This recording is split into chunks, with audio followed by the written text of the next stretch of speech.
ready for some football. I don't know about you. Who else could it be but your man Lou? Yeah. The LouieTeeNetwork is powered by MusicHead University. MusicHeads, classes in session. Turn me up. Enroll on YouTube now. Link is in the description. Who else could it be but me, your man, Louie T, here with a Saturday night football overtime breakdown of the two Saturday games. I got both of them right. I'm feeling good about that. I think this has a chance to be a really good week for me. The first game was an unexpected ass whooping. Now, I thought Pittsburgh would win, and I gave you my reasons as to why. Tomlin just doesn't, for whatever reason, he just doesn't finish under 500. And I know Mason Rudolph was starting in that game, and it just seemed like the Steelers had been struggling. They had lost 3 in a row, and 2 of those losses had come to New England and Arizona. And so naturally, and you're starting Mason Rudolph, naturally, Cincinnati, who had won 3 in a row, playing really good football with Jake Browning at the helm, you're expecting them to find a way to win the game. But something told me that the Steelers would win this game. Something told me that the Steelers would. Tomlin called his team out this week. He called his team out. He called himself out. And anytime a coach of that ilk goes public with his frustration, the team usually responds. All week long, people were talking about George Pickens. And I've said this. I've been talking about George Pickens and him standing up, showing up his quarterback, months ago. Like, I'm like, George has to stop with the antics on the field. Like, I don't like when quarterbacks show up their receivers. Derek Carr, to me, is the poster child for that. That's garbage. You make a mistake, it's okay. Like, shit happens. They make a mistake, it's okay. Shit happens. Like, you can't be so animated as to show everybody, hey, it wasn't me, it was that guy's fault. Like, that's bullshit. And when George Pickens is open and he's out there throwing a temper tantrum like a little 7-year-old kid, that's a problem for me. I don't like that shit. Neither does Mike Tomlin, and he addressed it with him. And that's all anybody wanted to talk about this week. You add to the fact that Mike Tomlin was hypercritical of his team and their execution and what they were able to get done against Indianapolis. And, he was hypercritical of himself. And then, anytime it seems like Tomlin is on the brink or on the verge of potentially being fired, if the rumors are beginning to start to fester, he's going to get a big win. So everything lined up for a Steelers win this week. And that's why I went with the Steelers. And, of course, they got it done. I just didn't see it happening in the fashion that it did. What did it end up? 34-11, I think that final score ended up being. Let me just check for good measure just to make sure what the score was. But I'm pretty confident that the final score was 34-11. And it was a really impressive performance. I mean, the first play of the game was a George Pickens 86-yard touchdown. I mean, that kind of set the tone for the day. 34-11, as I mentioned, was the final score. And that set the tone for the day for the Steelers. George Pickens had been, very quiet here of late, and he was getting frustrated. And I get it. And the dude's a really good receiver, has a chance to be a star in this league potentially, but he hasn't been getting the football no matter who's playing the quarterback position, whether it's Kenny Pickett, Mitchell Trubisky. He hadn't been getting the football. And Mason Rudolph shows up and shows out, throws for 270 yards, and gets the ball to his best receiver in George Pickens. 4 catches, like 195 yards. The first play is an 86-yard touchdown slant. And they were off and running from that point forward. Had another ridiculous catch on the sidelines where he gets his feet down inbounds. Then has another catch down the sidelines where he's able to outrun both the corner and the safety for the touchdown. And Pickens had himself a career day. 4 catches, like I said, like 195 yards and 2 touchdowns. Alex Highsmith had himself a whale of a ball game, a sack, like 4 pressures and a pick.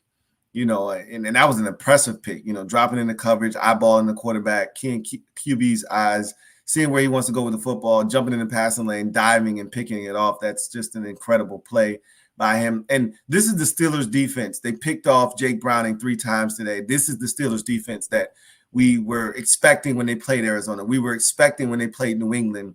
And hell, even to a lesser degree, we were expecting when they played Indy, and it just didn't show up. That defense showed up today, stifled the Cincinnati Bengals offense. It's a lot easier to stop that offense when there's no Jamar Chase, and I talked about that as well as why I was going with Pittsburgh in this game. No Jamar Chase changes that Cincinnati Bengals offense drastically, and so that also had a huge part in their struggles offensively today. But this was more about what the Steelers did and less about what Cincinnati didn't do. The Steelers dominated this game 6 ways to Sunday. And it started with Mason Rudolph. You got to give credit where credit is due. No other quarterback has played the way – that includes Kenny Pickett. No other quarterback for the Steelers has played the way that Kenny Pickett played in this game. 17-27, like 270 or whatever it was. 2 touchdowns, both to George Pickens, no interceptions. I saw a mind-boggling stat that just kind of shook me to my core. And it was something to the effect of – no quarterback has had a 260 plus yards, 2 touchdowns, no interception game since Ben Roethlisberger in Pittsburgh. And I'm like, wait, what? But it makes sense. Kenny Pickett didn't have a 2 touchdown game in his career until earlier this season, I believe, on Sunday Night Football against the Raiders. That had to be like week 6 or 7. That was his first 2 touchdown game of his career. This guy started all last year, started the first, 5-6 games of the season this year, and still hadn't had a multi-touchdown game, pass touchdown game in his career. So that doesn't shock me that Mason Rudolph, it still is insane. Ben Roethlisberger has been retired for like what feels like 3 or 4 years now. It's probably been 3 years. Maybe not. I don't think it's 4, but feels like 3 years at least. And you're telling me no quarterback has had a game where they've thrown for 260 yards or more, 2 touchdowns and no interceptions in one game? That's asinine, but that's the state of the Steelers offense. And that's what makes what Mason Rudolph did today so special. And I get it. If Kenny Pickett's healthy and he should be ready to go next week, you got to go back to Kenny Pickett. But I know you're pretty tempted looking at what Mason Rudolph did today and the chemistry that he had with George Pickens to say, hey, let's just see what Mason's got. You can't do that. Yeah, you got to go back to Kenny Pickett. If he's healthy, they will. That's the right thing to do. Hopefully Kenny's learned some things because Mason was slinging that bitch today. And again, I'm not telling you that I believe in Mason Rudolph necessarily. I'm just telling you Mason did his damn thing today. And so that's something to keep in mind as the Steelers try to, make a run at a playoff spot. I still think they're on the outside looking in. You can't lose to Arizona and New England, as I've mentioned before, and expect to make the playoffs. That's just not how this works. That's not how any of this works. And they blew their opportunity to me, sitting there at 7-4 and losing 3 straight the way that they did. I just can't see them making the playoffs, but they're going to make it interesting. They're not just going to go meekly into night, not with Mike Tomlin as your head coach. You're not going to do that. So now they're 8-7, and you got look. They got Seattle next week, and then after that, they got the Ravens in week 18. Do not count this Steelers team out. I'll just say that. I don't think they're going to make the playoffs, but don't count them out. And that's what this game essentially said. Hey, don't forget about us. 34-11 says, hey, don't forget about us. Sweep of the Cincinnati Bengals says, hey, don't forget about us. Okay, we won't. Meanwhile, if you're Cincinnati, this is a debilitating loss because you were riding high, big win for Jake Browning and this team last week in overtime in a game that you probably should have lost against Minnesota. You find a way to win, and now you're seeing the Steelers team that's struggling to find an identity. They don't have a quarterback with their, starter injured, and so they turn to Mason Rudolph, and you're thinking, we're going to tee off on this guy destroy him, continue to see them struggle on offense and win this game. And instead, Mason Rudolph has a game of his life, it feels like. George Pickens has a career day. Alex Highsmith, turns in a Herculean effort on defense. And as a whole, the Steelers defense was just phenomenal.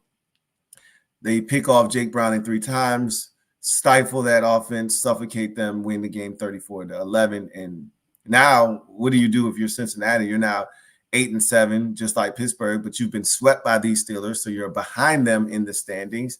And again, just like the Steelers, you got 2 weeks left. You got 2 games that are there for the taking, potentially. Got the Browns in Week 18. You see what happens there. Who's your Week 17 opponent? Let's find out who that is real quick.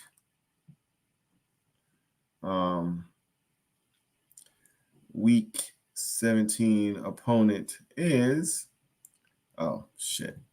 It's the Chiefs on the road. Uh-oh. You're in trouble. But nonetheless, I thought that the Bengals had a shot to make the playoffs with the way Jake Browning was playing. And after looking at their schedule and then what happened tonight, I'm not quite sure about that. We'll see what happens. But on the road at Arrowhead next week, and then home for the Browns in Week 18. I could think of much easier paths to the playoffs than that. So this one puts them in quite the bind. Both teams leave this game at 8-7, and no Jamar Chase makes such a huge difference with this Bengals offense. I mean, they just looked out of sorts. They didn't have a guy that they could go to no matter what. And it showed, right? They really struggled to move the football effectively in this game. I thought the Steelers did a really good job of forcing Browning to beat them, not allowing the running game of the Bengals to really have a huge role in this game. Hence, forcing Jake Browning to feel like he needed to do it on his own, and then, making him pay for having to throw the football as much as he did in this game with the 3 interceptions. And cashing in, that's the biggest thing, is you can force turnovers. Can you turn those turnovers into points? And the Steelers did that in this game, and ultimately the Bengals just didn't have an answer for the Steelers in this ball game, and their pressure and the things that they were able to create off of turnovers, and this, before you knew it, it was 21-0, and this thing was spiraling out of control. And it's back to the drawing board if you're Cincinnati. Look, this season could have been over when Joe Burrow went down on a Thursday night on the road at Baltimore, because the season could have been over at 5-5, and we left them for dead at 5-5. But and then they lose the next week, and they're 5-6, and we left them for dead. We said this is who they are, this is what their seasons come to, and then they won 3 in a row. Browning goes on the road, beats Jacksonville on a Monday night. The following week, he's able to come back home, beat up on Indianapolis, and then after that, home again Saturday against Minnesota, gets it done in overtime. And just like that, you're 8-6 after being 5-6 and being left for dead. Here's another instance where we're not really giving you a shot. You lose this game in ugly fashion to the Steelers 34-11. Now you got the Chiefs next week in Arrowhead, and then after that, home for Cleveland. Doesn't look good. Doesn't look good at all, but I'm not going to count you out.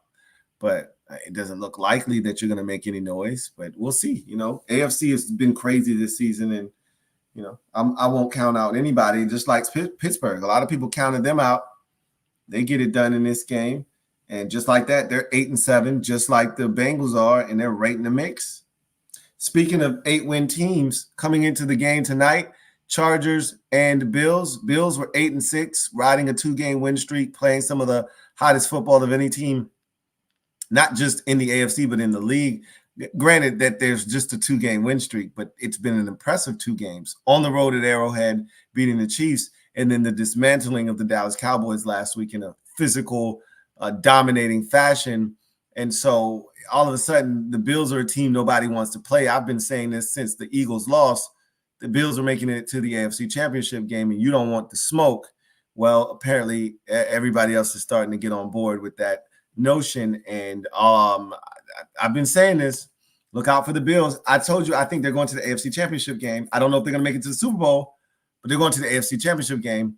And if that means going through Baltimore to get there, so be it. But I still haven't closed the book on them winning their division. And so them winning the division may alter whether they have to see Baltimore before the AFC Championship game or not. Whether they have to or not, I still got my money on Buffalo. That's how strongly I feel about the Bills. But tonight was not an easy win at all. They had to work for this one, and they made it hard on themselves.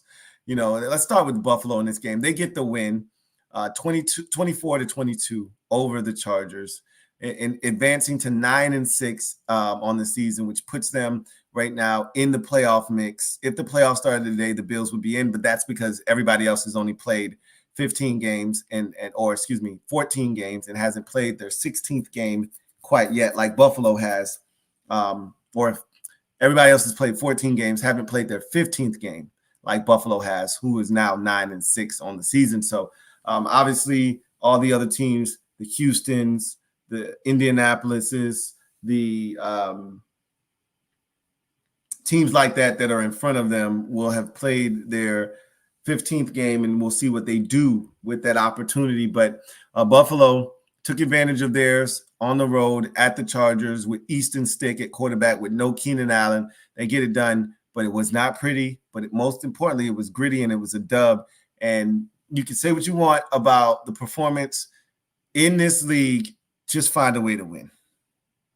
And that's what Buffalo did tonight. Just find a way to get it done because, again, 3 weeks from now, we won't be clocking what the score was or how you were able to get it done. We're just going to say, hey, you beat Buffalo. Or, you beat the Chargers, and you're just going to keep it pushing, right? And they made mistakes. You know, I'm thinking about the early possessions, and Josh Allen seemed a little flustered.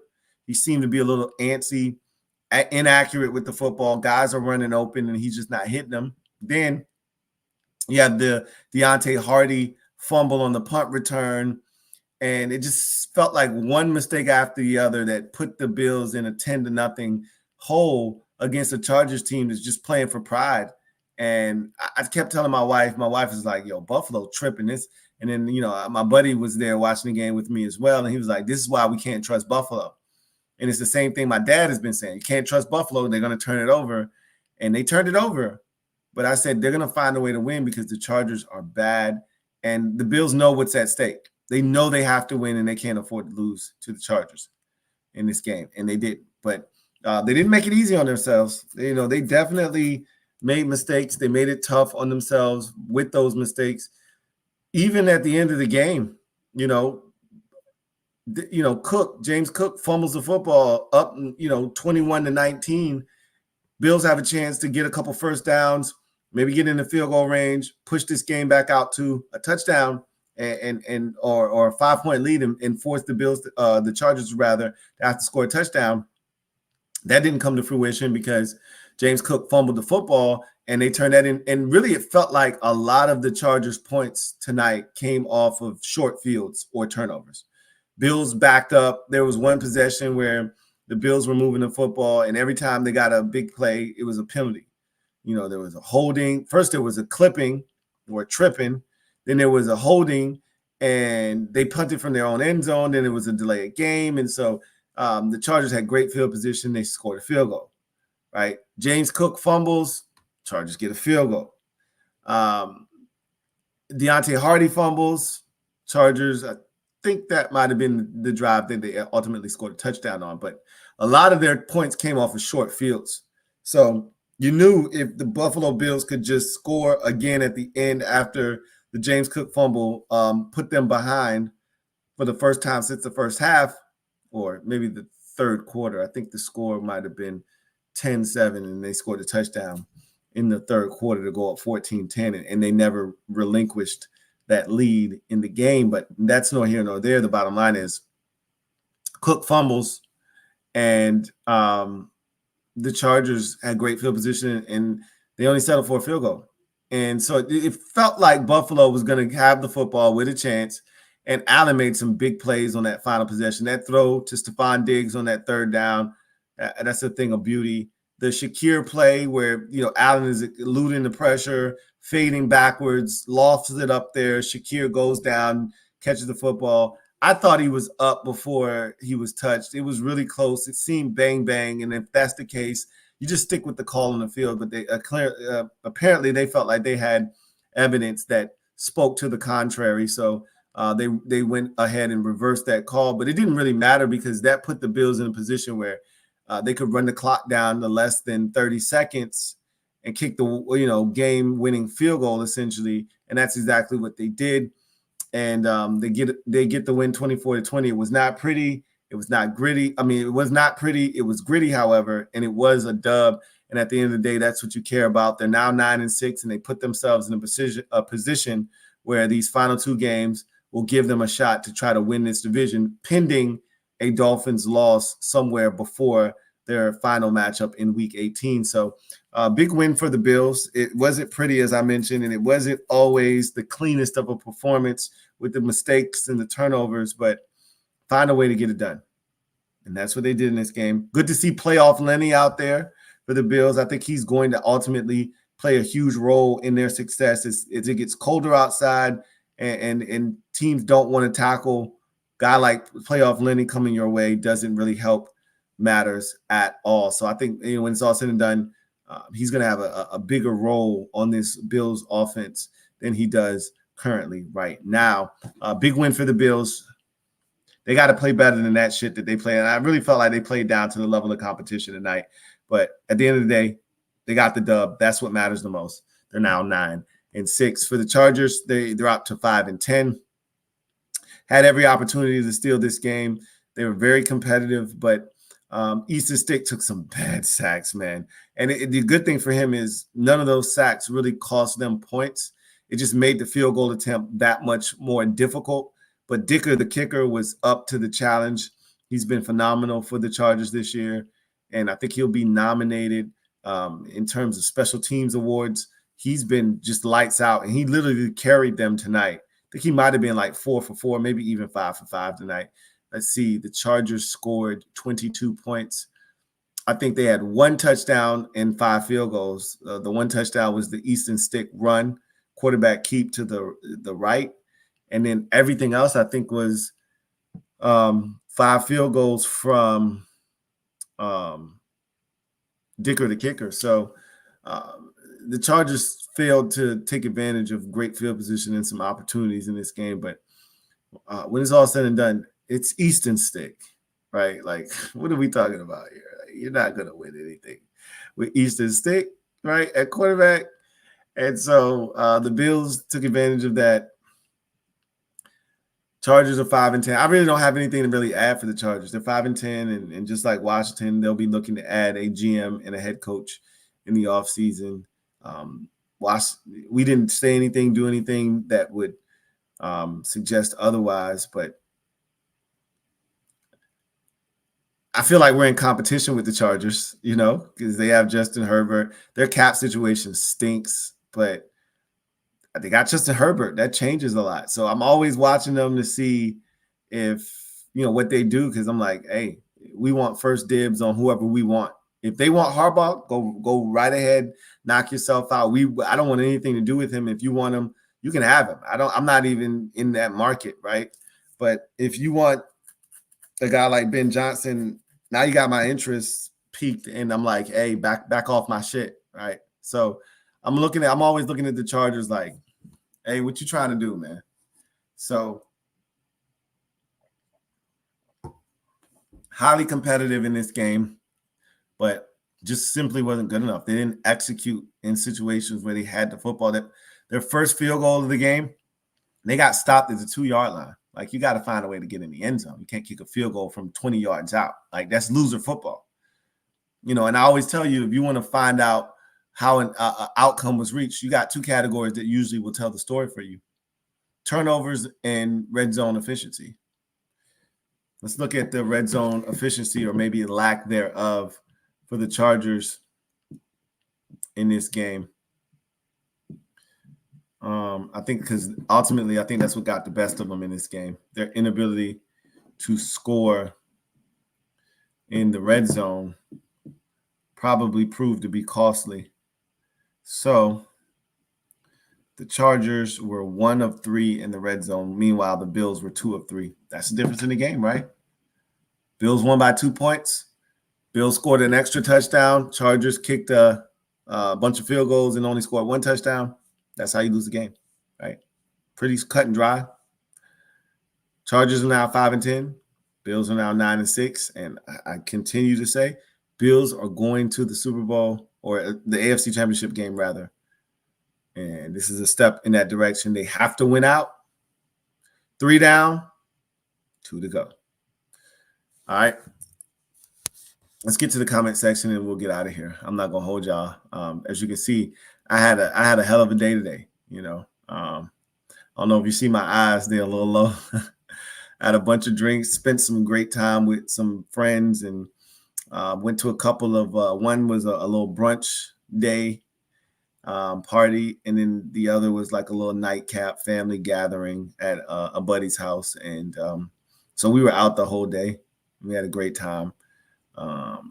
Still was able to watch the games while having a great time. Can't beat that, right? Best of both worlds. And now I'm here chopping it up with y'all. So let's see what you got to say before we get out of here. Buffalo pregame.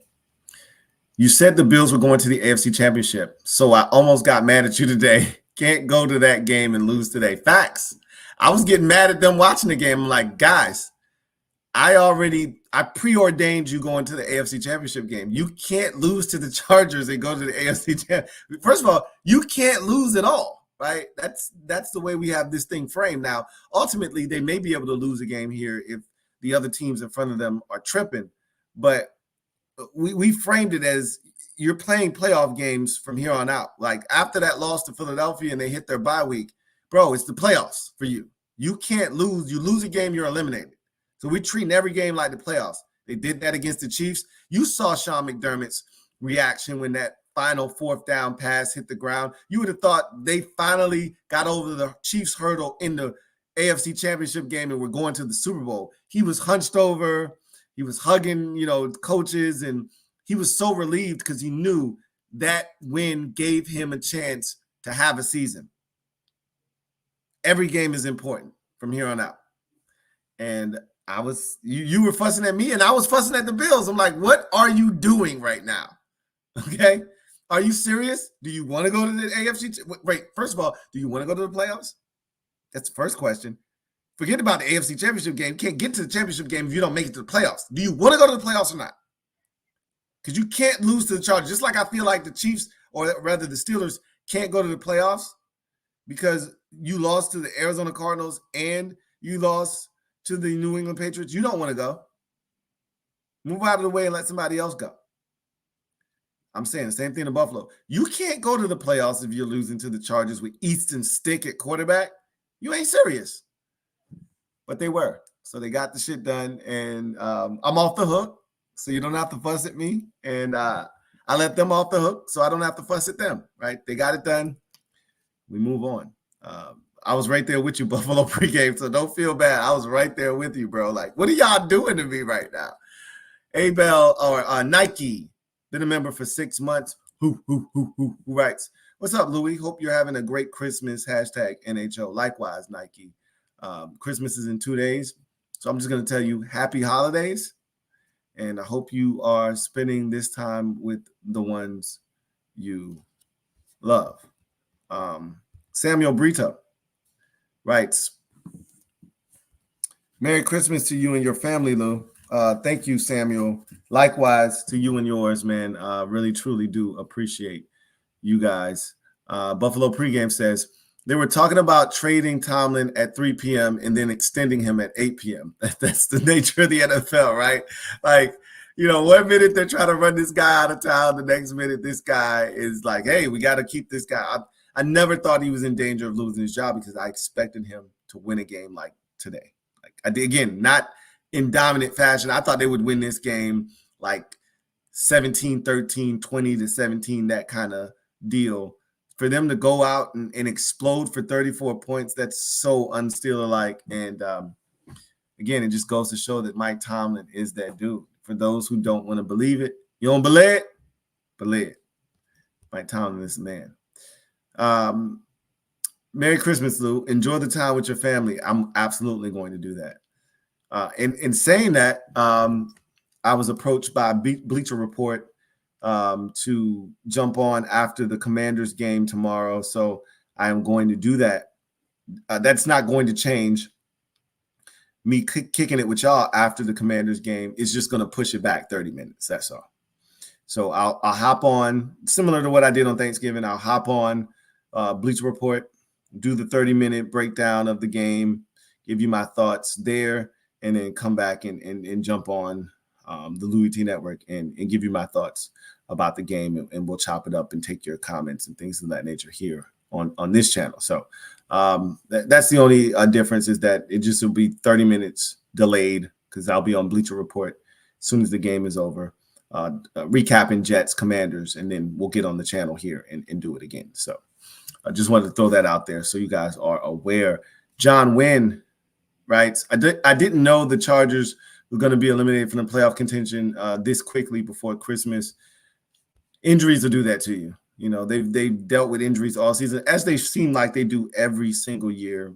Some inept coaching as well put them behind the 8 ball. But Mike Williams was out very early in the season. Herbert was dealing with a finger injury for most of the year, and then finally had the injury to end his season. So, you know, Gerald Everett in and out of the lineup. Offensive line has been, just dealing with stuff all over the place. Corey Linsley, left tackle, all of that good stuff. So injuries will do that to you, but at the end of the day, they just didn't get it done. They didn't make enough plays. John Wynn writes, I don't actually remember that the NFL mentioned adding another Saturday game on TV until this year. The NFL has always tried to monopolize Saturdays late in the season when college football isn't occupying them. So this is no different. The only difference is, them being able to kind of flex, if you will, what games would be in these slots. When the schedule comes out, you'll see late in the season, it'll be like 12-16 or 12-17. That means, hey, you could be on a Saturday if we deem your game to be important enough, or you could be on Sunday with everybody else if we think your game is trash.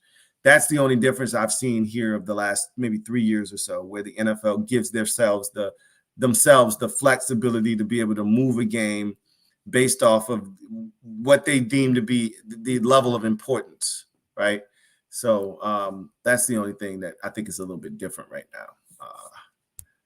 John Wynn writes, on Peacock, sorry, forgot to add. Yeah, look, a lot of people, my dad didn't watch the game because he didn't realize it was on Peacock. And then when he did, he tried to get on it, and he was having issues. So he didn't get to watch the game. And so a lot of people probably didn't watch the game because they either didn't know it was on Peacock or don't have Peacock. But that's what the NFL is doing now. Like, they've sold exclusive rights to these games to networks like NBC and Fox. If you got your own app, you can run a monopoly and say, hey, this is what we're doing. And if you don't have the app, download it so you can watch this game. If you don't download it, you ain't gonna be able to watch the game. And that's what NBC pretty much did with this game with the Bills and the Chargers. Hey, download the app or you ain't watching it. John Wynn writes, I'm still waiting for the LA Rams to go to the Super Bowl so that I can go to Universal Hollywood Studios in LA so that I can see how Rams fans react. Well, they just won the Super Bowl in 2021, so I don't know if you're going to get another chance to see that happen. That was your opportunity. Abel Ambrosio says, Merry Christmas to you and your family. What you guys have cooking up for Christmas? I've made my sweet potato casserole, a.k.a. yams. We're going to go over to my sister's house, watch some football, watch some movies. We're going to have a great time. And I hope you spend that time enjoying your family and living it up as well. But we're going to have a great time. And I've already started to cook, and I got to make myself some cornbread. My wife is going to make me some mac and cheese and some vegan roast, and I'll be straight. With just that right there, I'm good, right? So we'll see how everything goes. Hopefully you'll have a very delicious Christmas as well. John Wynn writes, come pick up Caleb Williams, new quarterback, over Howe to Washington. Well, he's going number 1 overall, and unless Washington somehow finds themselves with the number 1 overall pick, they're not going to be in a position to get Caleb Williams. He's going to Chicago. As of right now, I think he is a Chicago Bear. Again, things are subject to change. The situation is very fluid, but my money's on Caleb Williams going number 1 overall, and I don't see the Bears trading out of that pick to hold on to Justin Fields. That's just the way I feel about that. So anyway, I digress. So that's going to do it for me, your man Louie T, here on Saturday Night Football Overtime. Didn't want to hold you too long. Didn't want to talk your head off. I'm all over the place because I've been kicking it today, having a great time with friends and family. Hopefully you did the same. Also caught some ball, though. And so I wanted to chop it up with y'all, tell you guys about what I saw. And while I wasn't surprised, I'm 3-0 this week so far. So far, so good. Off to a great start. Now let's see if we can't take that same energy into Sunday and really do some serious damage there. But that's no here nor there. That's going to do it for me, your man Louie T, here on Saturday Night Football Overtime. Steelers in the first of 2 games on Saturday take care of the Cincinnati Bengals in a little bit of AFC North family business. If these 2 teams said they ain't did it, then they ain't did it. But if they did, that's family business. And the Steelers handled their family business 34-11, getting them to 8-7 on the season. Meanwhile, dropping the Cincinnati Bengals, who had won 3 in a row previous to this game, to 8-7 on the season. Well, Steelers take the season series and sweep the Bengals with this win. So that's a huge win for the Steelers' playoff hopes. Meanwhile, in the nightcap, Bills survive the Chargers 24-22 in what was a much closer game than it should have been. Bills made it a lot tougher on themselves with mistakes. Allen a little off early in the game, a fumble by Deontay Hardy, a fumble by James Cook Jr., penalties, derailing drives, poor field position, and the Chargers just being in positions to kick field goals. 5 of them on the night kept them in the game, but unfortunately, they needed a touchdown. They didn't get it. They settled for field goals. That allowed the Bills to kick a field goal late in the game of their own. It proved to be the game winner. Bills win 24-22. Now we're 9-6 in the season and smack dab in the middle of a wild card chase, and do not count them out of the AFC East divisional race, pending a Dolphins loss against Dallas in Week 16. We'll see what happens there. This Bills team could be a game back, right?